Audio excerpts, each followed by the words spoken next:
Hello दोस्तों, welcome to प्रीति's diary. एक बार फिर से आप सभी का मेरे चैनल में बहुत बहुत स्वागत है और उम्मीद करती हूँ कि आप सभी अपने जीवन में स्वस्थ होंगे, मस्त होंगे। तो बच्चे चले गए हैं स्कूल और हस्बैंड के जाने के बाद अब बारी आती है घर को नीट एंड क्लीन करने की। तो उससे पहले लगा लिया है मैंने हेयर ऑयल, क्योंकि कई दिनों से ना बाल बहुत ज़्यादा ड्राई हो रहे थे और अभी बरसात के टाइम में वैसे भी बाल बहुत गिर रहे हैं। इतना ज़्यादा पसीना रहने से भी बाल जो हैं उनकी गिरने की शिकायत हो जाती है। तो वैसे तो मैं रेगुलर बेस पर ही ऑयल लगा रही थी, लेकिन इधर मैंने थोड़ा सा कम कर दिया था। तो आज मैंने बहुत अच्छे से बालों में मसाज की है और तेल लगा लिया है। और जितनी देर मैं घर की सफाई करूँगी तब तक बालों को थोड़ा सा इससे तेल का जो बेनिफिट है वो मिल ही जाएगा। तो सबसे पहले शुरुआत होती है किचन से। तो किचन में जो भी बर्तन थे वो मैंने सारे खाली कर लिए हैं और परात को मैंने खाली नहीं किया है क्योंकि अभी बनानी है रोटी। तो बच्चे जब आएंगे तभी बनाऊंगी, तो इसको मैंने ऐसे ही छोड़ दिया था। बाकी काउंटर टॉप को मैं अच्छे से क्लीन कर लूँगी। और उसके बाद बारी आती है किचन में जो भी बर्तन जो वॉश करके मैंने सुबह रखे थे, क्योंकि मैं साथ साथ धोती रहती हूँ ना, तो फिर वो बर्तन भी इसमें रखे ही थे, तो वो भी जो है निकल गया था उसमें से पानी। तो अभी मैं उनको भी अच्छे से लगा दूँगी, क्योंकि इतना बड़ा ये टोकरा भी नहीं है तो इसमें बहुत ज़्यादा बर्तन आ नहीं पाते हैं। तो यहाँ पर जो भी बर्तन सूख गए थे उनको मैं स्टैंड में लगा दूँगी और उसके बाद जो भी बर्तन सिंक में पड़े हैं उनको धोऊंगी। और हम लोगों के पास टाइम तो लिमिटेड ही होता है, तो उसी में मल्टीटास्कर बनना पड़ता है। तो एक तरफ लगा कर आ गई थी मैं मशीन, तो उधर मशीन में धुल रहे हैं कपड़े और जब तक मैं किचन को क्लीन कर लूँगी। और अगर किचन क्लीन हो गया तो समझिए आधा काम तो हो ही गया है। तो सबसे पहले शुरुआत मेरी यहीं से होती है, क्योंकि गंदे किचन को देख देख के ना मुझे बड़ी घबराहट सी होने लगती है। तो सबसे पहले जो बर्तन थे वो मैंने लगा दिए हैं और बालों में हेयर ऑयल जो था वो मैं पहले ही लगा चुकी थी, तो अभी मुझे उसकी भी टेंशन नहीं है। तो जब तक मेरा काम ख़त्म होगा उसके बाद ही मैं हेयर वॉश करके अच्छे से नहा लूँगी। वैसे मैं सुबह एक बार नहा चुकी थी, लेकिन इतना जब काम करते हैं ना तो फिर पसीना शरीर में हो ही जाता है, तो फिर से एक बार नहाना बनता ही है। तो बस यहाँ पर मैं बर्तनों को पहले धो लेती हूँ और उसके बाद करती हूँ आप लोगों से बातें।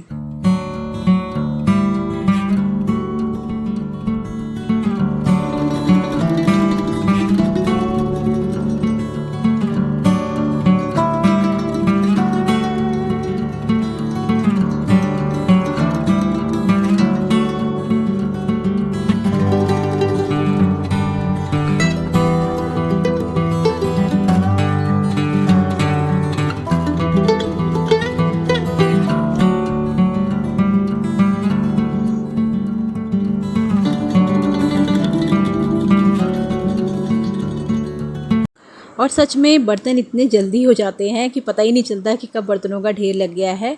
और सुबह उठने के साथ ही आजकल तो ऐसा होता है सभी को पानी चाहिए, क्योंकि गर्मी बहुत ज़्यादा होने लगी है। बरसात तो है लेकिन उसके साथ में उमस भी बहुत ज़्यादा हो रही है, तो प्यास तो बार बार लगती ही है। और बच्चों का ऐसा होता है कि हर बार उनको नया गिलास चाहिए, जितनी बार उनको पानी पीना है उतनी बार ही उनको नया गिलास भी चाहिए। तो बर्तन तो हो ही जाते हैं। तो यहाँ पर सारे बर्तनों को अच्छे से मैंने धो लिया है और उसके बाद जो सिंक एरिया है इसको मैं वॉश कर लेती हूँ और उसके बाद इसी में रख के मैं बर्तन धोती हूँ। तो इससे ना थोड़ा सा बर्तन धोना इजी हो जाता है, नहीं तो पानी भी बहुत ज़्यादा लगता है। और हमेशा मैं जब भी बर्तन धोती हूँ तो अपने सिंक वाला एरिया है उसको मैं ज़रूर साफ़ करती हूँ, ताकि हमेशा ये इसी तरह से चमकदार बना रहे। और ये छोटी छोटी सी बातें अगर हम ध्यान रखते हैं ना तो हमारा घर कभी भी बहुत ज़्यादा गंदा नहीं होता है। तो बर्तन जब भी मैं धोती हूँ साथ ही में बर्तन रखने का जो टोकरा है ना इसको भी मैं ज़रूर एक हाथ मार ही देती हूँ। वैसे मैं इसको डेली तो साबुन से नहीं धो रही हूँ, लेकिन हर दूसरे दिन तो मैं इसको अच्छे से धो ही लेती हूँ, ताकि इसमें पानी जो है वो जमा ना रहे, नहीं तो फिर इसमें ना दाग पड़ जाते हैं। तो बस यही चीज़ें होती हैं, अगर हम इन छोटी छोटी बातों का ध्यान रखेंगे ना तो फिर हमारे लिए थोड़ा सा आसान हो जाता है। नहीं तो फिर बहुत ज़्यादा जब घर गंदा हो जाता है तो उतनी ही ज़्यादा मेहनत भी लगती है और टाइम भी लगता है। तो उसको सेव करने का सबसे अच्छा तरीका यही है कि बस आप रेगुलर बेसिस पे इन चीज़ों को ज़रूर साफ़ करते रहिए, चाहे 5 मिनट ही दीजिए, लेकिन अगर आप 5 मिनट भी अगर देते हैं ना किसी भी चीज़ को तो उसका रिज़ल्ट आपको ज़रूर देखने को मिलेगा। तो सारे बर्तन जो थे वो मैंने अच्छे से धो लिए हैं। और किचन में जो भी पानी वाले काम होते हैं वो मैं हमेशा पोछा लगाने से पहले ही कर लेती हूँ, ताकि फिर पोछा लगने के बाद में यहाँ पर बिल्कुल भी गीला ना हो, क्योंकि कितना भी आप ध्यान से काम करते हैं ना फिर भी सिंक एरिया के आसपास थोड़ा सा गीला हो ही जाता है। तो बस यहाँ पर बर्तन धुल चुके हैं और ये वाला जो हिस्सा था वो हो गया है अच्छे से साफ़। और ये कॉर्नर पे छोटू सा मेरा पंखा हमेशा यहीं रखा रहता है, इसी की वजह से मेरी पूरी गर्मियाँ बहुत ही अच्छी निकली हैं। किचन में काम करना थोड़ा सा इसकी वजह से ईजी हो जाता है। तो अब आप देख सकते हैं कि पहले किचन का हाल कैसा था और अभी कैसा है। तो साफ़ सुथरा किचन देख के ना दिल बहुत खुश हो जाता है। और हम लोगों का तो वैसे भी आधा दिन यहीं गुजरता है, तो ये जगह हमारे लिए बहुत इम्पॉर्टेंट है कि साफ़ सुथरी रहे और साफ़ सुथरे किचन में ना काम करने में भी दिल लगता है। तो उसके बाद आ जाती हूँ मैं सीधे अपने बेडरूम में। तो वैसे तो मैं इसको सुबह थोड़ा बहुत साफ़ कर चुकी थी, लेकिन फिर भी बच्चे जब चले जाते हैं तो उसके बाद हर चीज़ें जो हैं वो जगह पर रख कर अच्छे से इसकी डीप क्लीनिंग करती हूँ। तो बेड जो था वो मैं सुबह ही ठीक कर देती हूँ, क्योंकि सोने के बाद अगर बेड ख़राब सा रहता है ना तो फिर कमरा देख के ना अच्छा सा नहीं लगता है। तो हमेशा मेरी आदत यही है कि उठने के साथ ही मैं अपना बेड ज़रूर साफ़ करती हूँ। और ये बुक मैं रात को पढ़ रही थी तो इसको मैं यहीं रख के भूल गई। तो यही छोटी छोटी चीज़ें होती हैं जिसकी वजह से हमारा घर गंदा लगता है। तो अगर इन चीज़ों को भी आप जगह पर उठा के रख देते हैं ना और बेड भी आप क्लीन कर देते हैं तो वैसे भी रूम का लुक जो है बहुत ही अच्छा हो जाता है। तो यहाँ पर बेड हो गया है अच्छे से क्लीन। और हमेशा बेडशीट के कॉर्नर में ना मैं नॉट लगा देती हूँ, तो इससे जो ये चादर होती है ना बिल्कुल भी खिसकती नहीं है।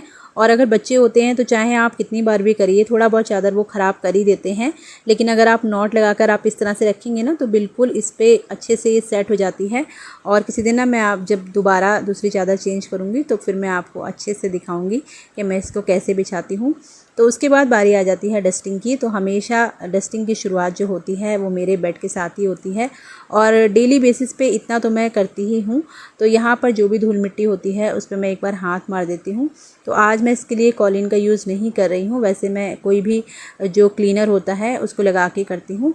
तो एक दो दिन में मैं इस तरह से भी खाली साफ़ कर देती हूँ और नहीं तो क्लीनर के साथ भी करती हूँ। तो हमेशा यहाँ पर ये एरिया डस्ट फ्री रहता है, क्योंकि जहाँ पे भी आप लेटते हैं बैठते हैं वो वाला एरिया आपका जितना साफ़ सुथरा रहेगा ना उतना ही आपको प्रॉब्लम्स नहीं आती हैं।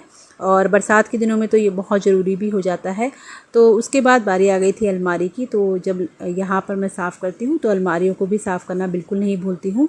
और एक बार गीले कपड़े से साफ़ करने के बाद मैं इसको सूखे कपड़े से अच्छे से साफ़ कर देती हूँ ताकि शीशे पर कोई निशान ना रह जाए। तो बस इसी तरह से मेरे दिन की शुरुआत होती है। और काम तो घर में ऐसे हैं कि आप बस ढूंढते रहिए और आपको मिलते जाएंगे।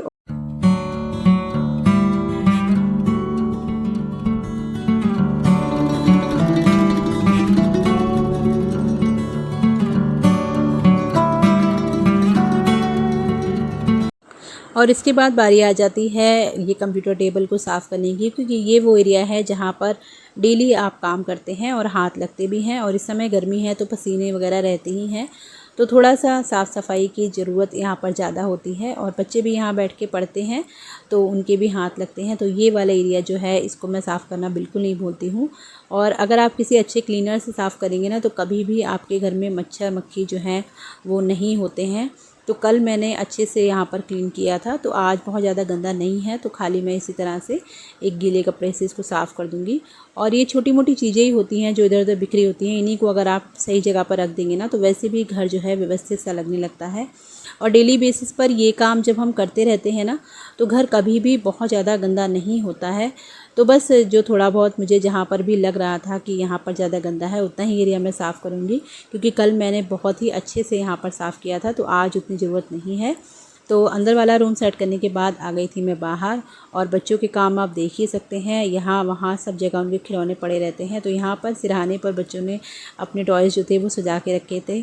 तो ये छोटी छोटी चीज़ें ही होती हैं जिनसे घर बहुत ज़्यादा फैल जाता है। तो बस इनको मैं उठाकर इनकी जगह पे रख चुकी हूँ। और वैसे तो ना एक बार मैं सुबह भी ये सब चीज़ें कर चुकी हूँ, लेकिन इस टाइम भी जब भी हम सफाई वगैरह करते हैं ना तो कुछ ना कुछ ऐसे आइटम आपको मिल ही जाएंगे कहीं ना कहीं से। तो बस यही होता है, सुबह जितना आप सेट कर देंगे दोपहर तक आपको फिर वैसे ही मिलने वाला है। तो यहाँ पर जहाँ जहाँ पर भी हाथ लगते हैं या जो भी एरिया ऐसा होता है जहाँ पे डस्ट रुक सकती है तो उन एरियाज़ को मैं अच्छे से क्लीन कर देती हूँ। और इतना काम तो मेरा डेली का है।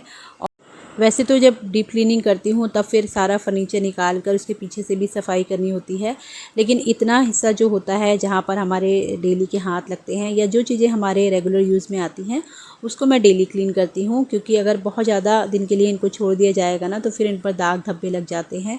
तो बस ये टेबल जो थी उसको मैंने अच्छे से क्लीन कर दिया है। और इसके जो ये पाए हैं ना उसके बीच में गैप होता है तो वहाँ पर भी मैं अच्छे से कपड़े से साफ़ कर रही हूँ। तो इस तरह से जब आप अपने घर की चीज़ों को रखते हैं ना तो सालों साल वो इसी तरह से नई जैसी दिखती हैं, बिल्कुल चमकती रहेंगी। आपको ये लगेगा भी नहीं कि इतने सालों से हम इन चीज़ों को यूज़ कर रहे हैं। और वैसे भी हम लोगों को अपनी चीज़ों से बहुत प्यार होता है, खासकर जो चीज़ें हमारी शादी की होती हैं तो उन चीज़ों से तो एक अलग ही अटैचमेंट होता है। तो घर की चीज़ें एक एक बहुत मुश्किल से हम लोग ख़रीदते हैं और एक एक पैसा जोड़कर ही हम इन चीज़ों को ख़रीद पाते हैं, तो उनका रख रखाव भी बहुत ज़रूरी हो जाता है। और जब हम चीज़ों का ध्यान रखते हैं तो चीज़ें भी हमारा साथ देती हैं। तो बस यहाँ पर जहाँ तक मुझे दिखता है कि यहाँ पर कुछ गंदा हो सकता है तो उतना तो मैं डेली साफ़ करती हूँ, और इस तरह की सफाई में मुझे लगभग 1 घंटा लग ही जाता है। तो जब बच्चे और हस्बैंड चले जाते हैं उसके बाद ही फिर मैं ये सब काम करती हूँ। तो यहाँ पर देखिए न्यूज़पेपर जो था वो ऐसे ही पड़ा हुआ है, तो यही चीज़ें होती हैं जो घर को थोड़ा सा ना मैसी कर देती हैं। तो चीज़ों को उनकी जगह पर रख दिया है और डस्टिंग हो चुकी है। अब बारी आती है मॉपिंग की। और पानी में मैं हमेशा फ़िनाइल डालकर ही पोछा लगाती हूँ, क्योंकि इस समय ना मक्खी मच्छर बहुत ज़्यादा हो जाते हैं। तो जब आप फ़िनाइल वगैरह डालकर पोछा लगाते हैं तो घर में ये सब चीज़ें थोड़ी सी कम आती है और एक अच्छी सी ना खुशबू सी बनी रहती है। तो अंदर की मॉपिंग मैं कर चुकी थी, किचन हो गया है क्लीन, और अब बारी आती है ये बाहर वाले एरिया को साफ़ करने की। तो हमारे यहाँ पर दीवारों पर ना आप देख सकते हैं बहुत ज़्यादा सीलन है, तो ये भी बहुत ज़्यादा डस्ट यहाँ से गिरती है। तो अभी तो फ़िलहाल इसमें हम कुछ करने वाले हैं नहीं। वैसे तो सोच रहे हैं यहाँ पर टाइल्स लगवाने की, देखिए कब होता है। तो जब तक नहीं होता है तब तक मेरा काम तो काफ़ी बढ़ जाता है, क्योंकि इसकी वजह से ना फिर मुझे कई बार साफ़ करना पड़ता है, नहीं तो फिर वो पैरों में अजीब सी ना मिट्टी सी रहती है। तो बस यहाँ पर सफाई करने के बाद में और उसके बाद रह जाएगी मेरी बाहर हॉल की क्लीनिंग। तो इतना सब काम करने में मुझे 1 घंटा पूरा लग जाता है, और अभी आप देख सकते हैं पसीने से मैं बिल्कुल भीग चुकी हूँ। और इसीलिए ना मुझे दोबारा से ही नहाना पड़ता है, क्योंकि सुबह ये सब काम हो नहीं पाते हैं। बच्चे जो हैं उनको जाना होता है, हस्बैंड को भी जल्दी होती है, तो हमेशा मैं नहा धोकर पहले कर लेती हूँ पूजा और उसके बाद अपने किचन का काम शुरू कर देती हूँ। और कभी कभी ऐसा भी होता है कि थोड़ा सा काम लेट हो जाता है तो फिर मैं आगे पीछे भी कर लेती हूँ। तो बस यही एक हाउसवाइफ़ की यही रूटीन होते हैं, हर किसी के घर में यही सब काम होते हैं। और बस ये होता है कि सबके काम करने का तरीका थोड़ा सा अलग होता है, क्योंकि हर घर अलग है, हर घर के लोगों की नीड्स अलग हैं, तो उसके हिसाब से हमें अपने घर को मैनेज करना पड़ता है। तो थोड़ा थोड़ा सा एफ़र्ट्स लगाकर हम सभी अपने घर को सुंदर बनाने की कोशिश तो करते ही हैं। और यहाँ पर आप देख सकते हैं बाहर का जो फ्लोर है ना, ये बहुत ज़्यादा ख़राब हो गया है, इसके पत्थर जो हैं वो सारे दब गए हैं। तो अभी ये काम जो है बहुत ज़रूरी सा हो गया है। तो यहाँ पर हाथ से पोछा लगाना थोड़ा सा मुश्किल हो जाता है, तो इसीलिए मैंने ये मॉप मंगाया था, क्योंकि बाहर के पत्थर जो हैं वो काफ़ी दब गए हैं, तो उससे हाथ में चोट लगने का डर रहता है। तो अभी ये काम जो है बहुत ज़रूरी हो गया है, देखते हैं कब शुरू होता है। तो बस ये दीवारों में टाइल्स का और ये फ्लोर जो बाहर की है उसको अच्छे से ठीक कराना है, लेकिन थोड़ा सा टाइम की कमी के कारण ये सब काम टलते जा रहे हैं। तो चलिए जब तक जैसा है उसको ही ठीक रखने की कोशिश करते हैं। और हम गृहिणी का काम ही यही होता है कि जैसा हमारा घर हो, छोटा हो या बड़ा हो, उसको साफ़ सुथरा और व्यवस्थित रखने के लिए हम लोग पूरी कोशिश करते हैं। और हर घर जो है वो अपने आप में बहुत खूबसूरत होता है, चाहे वो कच्चा हो या पक्का हो। तो चलिए इतनी मेहनत के बाद घर जो है वो हो गया है अच्छे से क्लीन, और अभी मैंने नहा लिया है। और उसके बाद मैं आपको एक फ़ाइनल लुक दिखाती हूँ कि सफाई होने के बाद में घर जो है कितना खूबसूरत लगता है। तो ये बस अभी तक के लिए ही है, बच्चे जब आएंगे तब इसकी हुलिया दूसरी होने वाली है। तो चलिए वीडियो को करती हूँ यहीं पर एंड। तब तक अपना बहुत ध्यान रखिए, खुश रहिए और मेरे चैनल के साथ जुड़े रहिएगा।